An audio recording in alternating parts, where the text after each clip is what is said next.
Hi, welcome back to Algebra 2 Honors. We're going to discuss sequences and series for this week's lesson. Sequences are just a pattern of numbers. You're going to see numbers lined up, and we denote those numbers in the line by where they fall in the line. For instance, a sub 1 is going to be the first term. A sub 2 is going to be the second term. The little subscript at the bottom just says where the number falls in line in the parent of numbers. A sub n is just the nth term. A sub n minus 1 is the term right before a sub 1, or a sub n. So in the first example, find the first three terms of the sequence with this general formula. All we have to do when we have n as a part of the expression or as an exponent, we simply substitute a number for n. So for the first term, a sub 1, we're going to substitute 1 for n and put that in our calculator. So we find the first term to be 4. For the second term, or a sub 2, we're going to substitute 2 for n.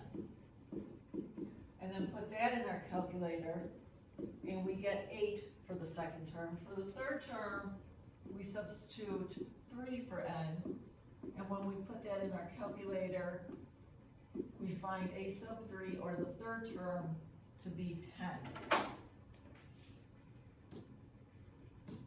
I don't have to necessarily find terms in a certain order. For instance, in this expression, they want me to find the fourth term. So I'm simply going to substitute 4 for n.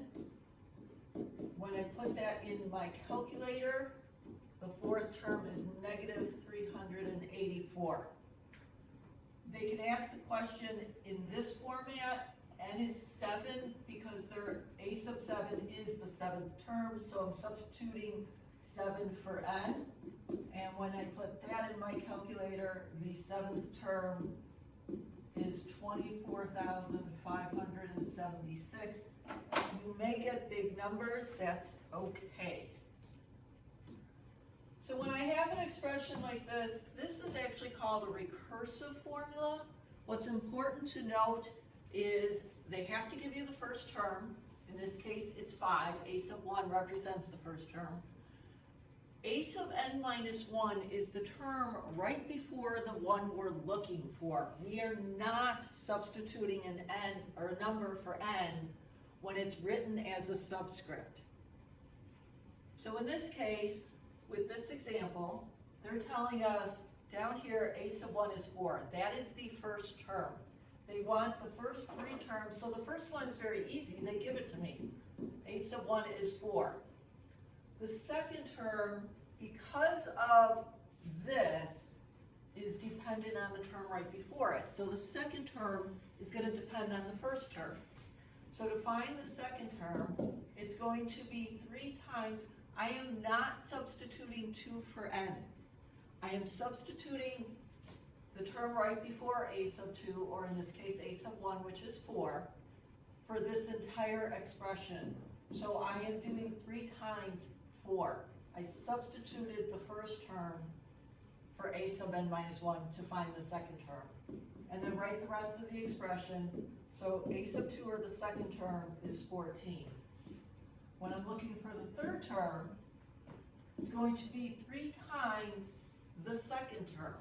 So now I have to substitute 14 for a sub n minus 1, and then plus 2, and put all that in my calculator, and I get 44. So the first 3 terms are 4, 14, and 44. Now we're going to talk about specific types of sequences.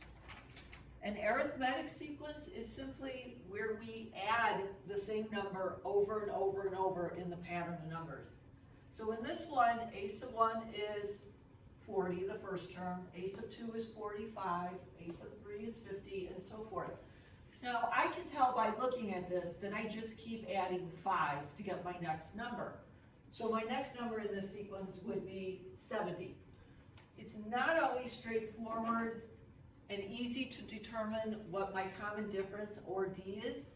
So I have a formula. I can do a sub 2 minus a sub 1 to find what D is. So in this case, it was 45 minus 40, so D is 5.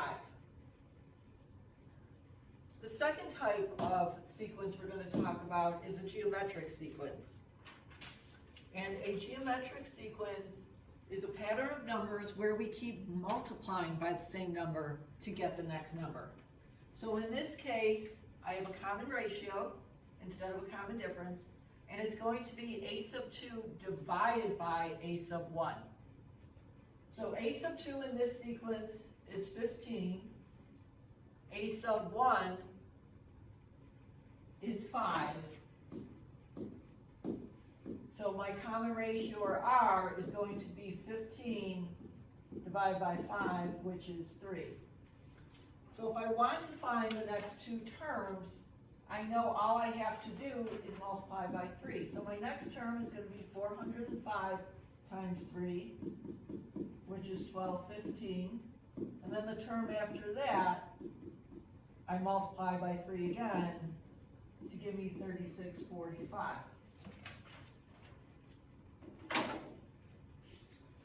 What I'm going to look at now are explicit formulas. And we're going to have one for each type of sequence we just talked about. For an arithmetic sequence, the formula is a sub n equals a sub 1 plus n minus 1 times d. That is on the formula sheet. A sub 1 is just the first term, d is the common difference, and then n is whatever term we're looking for.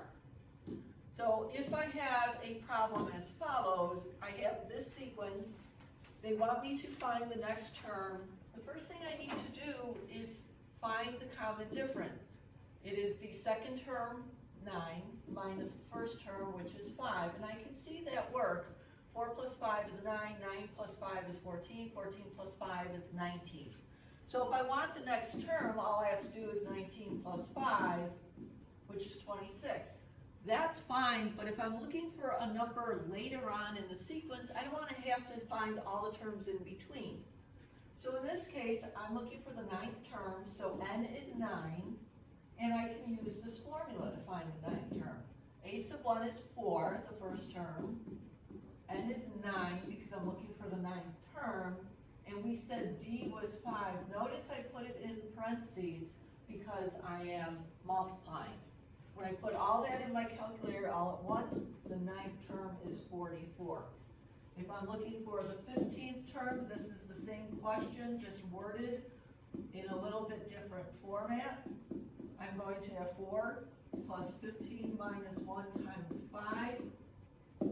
So the 15th term is 74.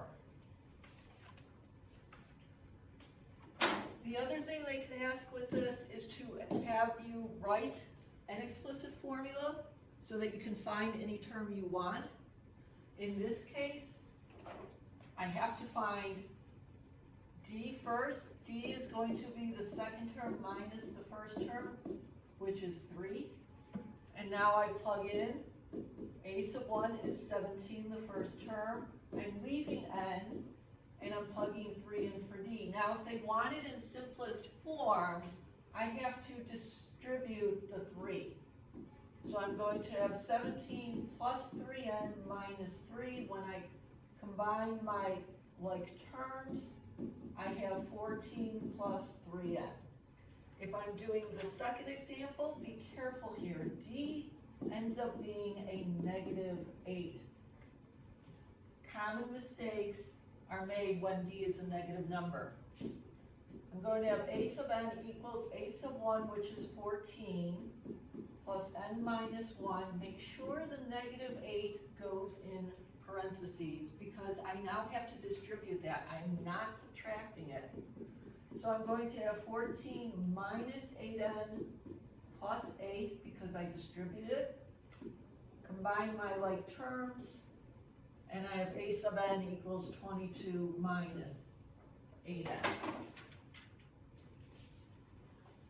The next thing we are going to look at is the explicit formula for a geometric sequence. This is also on your formula sheet. This is asked more than the arithmetic and Algebra 2 honors on the Regents exam. If I want to do some examples here, I first have to find R. R is the second term divided by the first term. A sub 2 in this case is 1/2, A sub 1 is 1/4. When I divide them, I end up with R is 2, so if I'm looking for the 18th term, I can plug it in the formula. A sub 1 is the first term, multiply by R, which is 2 to the 18 minus 1. Put that in your calculator all at once. We are not multiplying 1/4 by 2. We have to follow order of operations, which the calculator will automatically do for you. When I put it in, I get 32,768. If I'm looking for the 15th term, I'm going to have 1/4 times 2 to the 15 minus 1, which is 4,096. If I want to write an explicit formula, I am simply going to my formula sheet, using the formula on there for geometric. I have to determine what R is. R is 18 divided by 6, which is 3. So I'm going to have A sub n equals, A sub 1 is 6, R is 3. Do not multiply those numbers, just leave them as is. If I'm looking for the 10th term, I now just plug in 10 for n, and I find the 10th term to be 118,098. Yes, you are going to get some big numbers. They can format the question to look like this. All this is doing is telling me A sub 1 is 9, A sub 2 is 3, A sub 3 is 1. I'm going to follow the same format. R is A sub 2 over A sub 1, which is 3 over 9. Or if I reduce it 1/3, my formula then becomes A sub 1, or 9, times 1/3 to the n minus 1. If I want to find the 10th term, I would simply substitute 10 for n. The last thing they can do with this is they can ask you to find a certain term where you don't know what R is because they don't give you the sequence. They may give you two numbers in the sequence, but they're not right next to each other. So the first thing I gotta do is find R. So I'm gonna use this formula, A sub n equals A sub 1 times R to the n minus 1. Now I know A sub 1 is 98. I know the 8th term is that, negative 214, 326. That will make n equal to 8. Now, back from our exponent chapter, we learned how to solve these. The first thing I'm going to do is divide by 98. And I get R to the 7th is equal to negative 2187. Now, I had two ways of solving for R. I could raise both sides to the reciprocal, or I can do the 7th root on my calculator. When I do that, R is negative 3. If you go back to your calculator, you will remember you can find that function under under math, and it is number 5. And you can put in the 7 and the number, and that will give you negative 3. Now they want the formula. Now it's just like the slide before. A sub n equals 98 the first term. Now I know R is negative 3. And then if I want to find the 12th term, I can now use that formula and just plug in 12 for n. This is a common question on the Regents. I have seen it on there. I end up with negative 17, 360, 406. Again, don't be afraid of big numbers. What I'm going to look at now is explicit versus recursive formulas. Explicit lets you find any term in the sequence without knowing all the ones before it. In a recursive formula, you have to know the term right before the one you're looking for.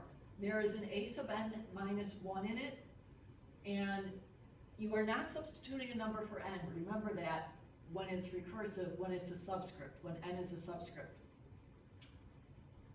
A recursive formula also always starts with a sub 1.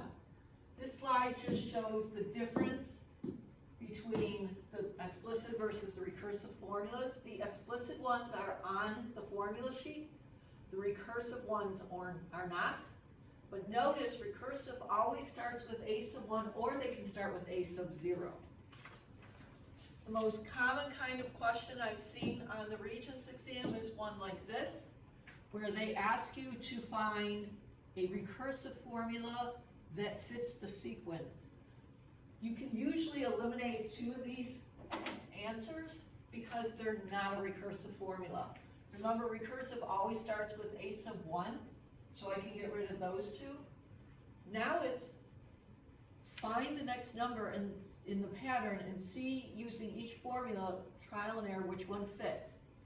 If I did B, choice B, J sub 1 is 30,000, that makes sense, that's the first term. According to this, if I'm looking for J sub 2, I'm doing 1.027 times, this means J sub 1, which in this case was $30,000. Now if I put that in my calculator, I find it to be 30810, which works, that is A sub 2. If I'm looking for J sub 3, I do 1.027 times J sub 2, which was the 3810, and when I put that in my calculator, it does come out to be the 31642, and if I continued that, I would see it does work for the last term as well. If I tried it for D, I would see that the first one does not work. If I did it if it didn't, I always want to track all the terms because 2 formulas might work for the first 2 terms, but it may not work for the 3rd term. My answer in this case is B. What I'm doing next is geometric series. That is simply taking a geometric sequence and adding a bunch of terms together in that sequence. I have a formula, again, it's on the formula sheet. You just have to be careful when you're putting it in your calculator. All right. They tend to like word problems with this. I have a ball attached to the end of a swinging rod in a pendulum system. The arc is 15 inches. Each successive swing travels 95%. That's going to help me with my arc. What's the total distance? The key word is total. When you see that word, that's a key word telling you to use that formula. So A sub 1 is 15. That's the initial swing. My R is 0.95. Make sure you change it to a decimal. N is going to be 5 because they want the total distance for all 5 swings added together. So I'm going to have S sub 5 equals 15, which is A sub 1 minus 15 times 0.95 to the 5th. All that over 1 minus 0.95. Please do not try and put that in your calculator all at once. I'm going to do the numerator first. I get 3.393285938. Remember, we don't shrink a decimal until we get to our final answer. When I put the denominator in, I get 0.05, and that comes up to 67.9 when I divide the 2. On the second example, we have to be careful here. We're running 5 miles the first week, so my A sub 1 is 5. Now, she runs 5% more each week. That's geometric. It's increasing not by a set amount, but by a percentage. My R is going to be 1.05. I changed the 5% to a decimal, which is 0.05, but I have to add 1. My N, they want to know how many miles she runs over 12 weeks, so my N is 12. When I plug this into my formula. I have S sub 12 equals 5 minus 5 times 1.05 to the 12th. All of that over 1 minus 1.05. That's going to give me 3.97928.163 over negative 0.05, which is going to be 79.6. So if we added all the miles she's run over the 12 weeks, it would total to 79.6. All right, another common question, we track our ancestors, and we're counting two parents as the first generation, so A sub 1 is 2.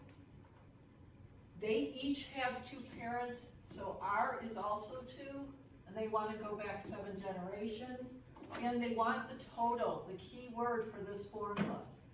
So S sub 7 equals 2 minus 2 times 2 to the 7th over 1 minus 2, which is negative 254 over negative 1, which is 254 ancestors total if you go back 7 generations. The last question on this. All right, a father decided to illustrate a math concept. He gives his son 1 cent on the first day, 2 cents the second day, 4 cents the third day, and continues to double that amount for 3 weeks. Now, the first thing you should notice is we have different units. He's doubling money every day, or he's increasing the amount of money every day, but he wants to know after 3 weeks. So the first thing we have to do is we have to change weeks to days. 3 weeks is equal to 21 days.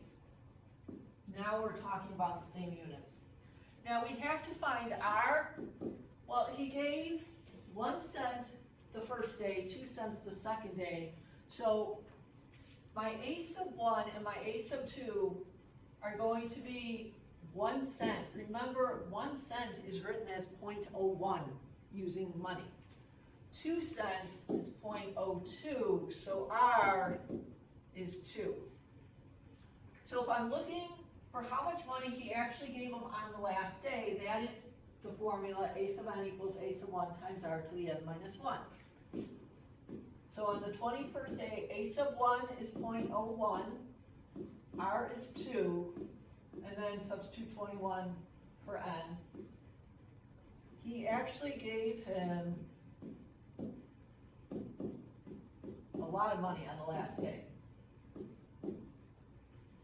All right.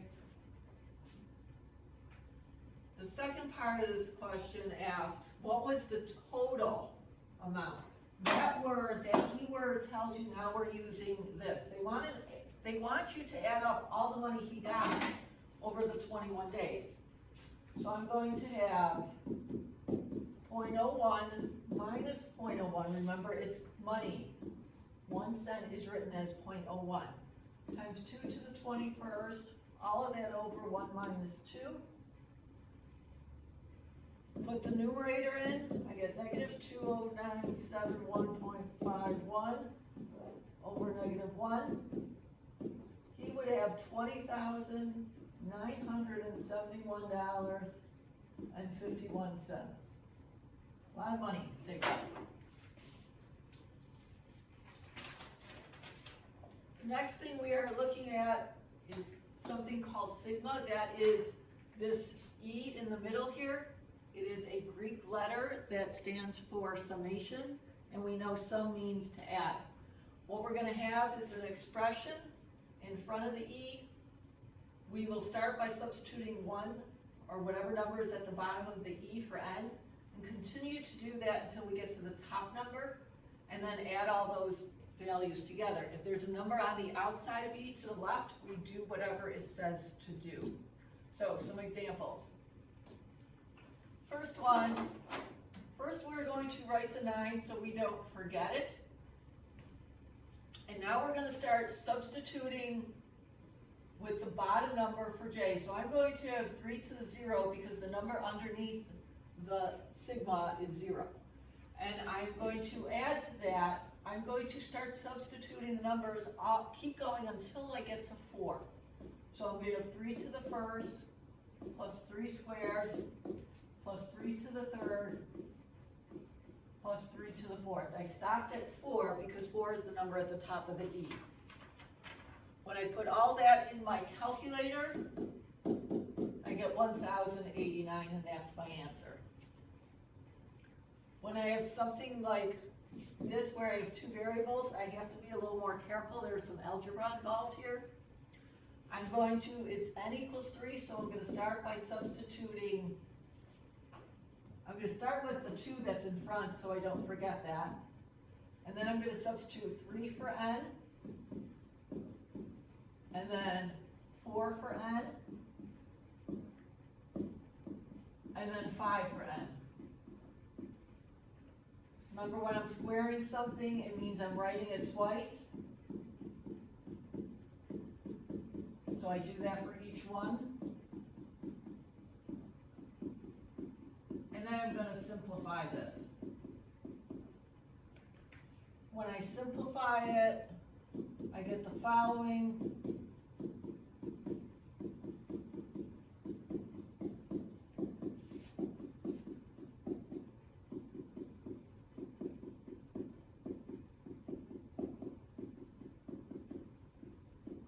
And then combine my like terms.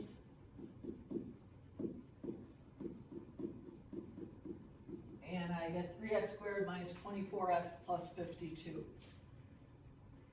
The last one deals with cosine. I am substituting 1 for n. And then I keep going until I reach 4.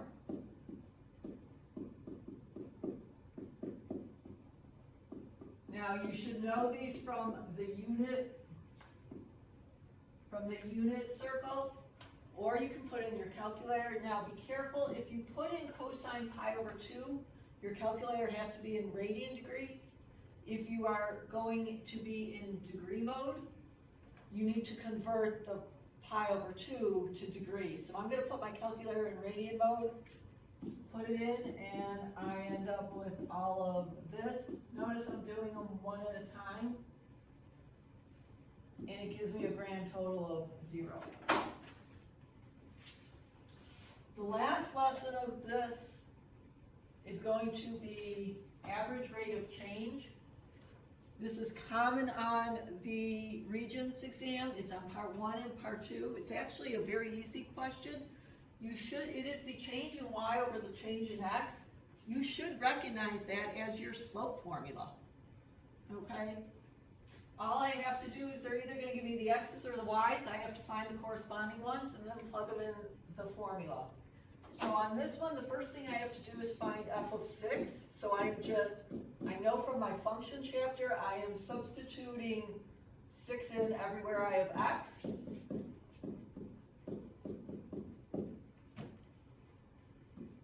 And I find negative 91.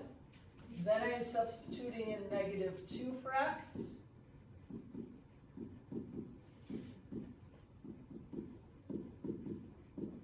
And what I come up with for that one is negative 11. So this interval here, this is my x sub 1 and my x sub 2. These numbers are going to be my y sub 1 and my y sub 2. Make sure you have them in the correct order. If I put negative 2 for x sub 1, when I plug negative 2 in, the y value has to be my y sub 1. Now to find the average rate of change, I'm using this formula, and I'm going to do negative 91 minus negative 11 over 6 minus negative 2. Watch the double negatives, be very careful. I would not put this in my calculator all at once. Put the numerator in, put the denominator in, and I end up with negative 10 as my answer for the average rate of change. They can ask this question in different ways. They can ask it using a table. Sometimes this table is straightforward. All right, the key here, the key word is average rate of change. and we're going from 50 to 70. So those are going to be my x and my y's. X sub 1, x sub 2, y sub 1, y sub 2. So I'm going to have 306.25 minus 156.25 over 70 minus 50, which gives me 150 over 20, which gives me 7.5. You can get decimals for this, that's fine. Watch your rounding if they specify what to round to. All right, this table's a little bit different.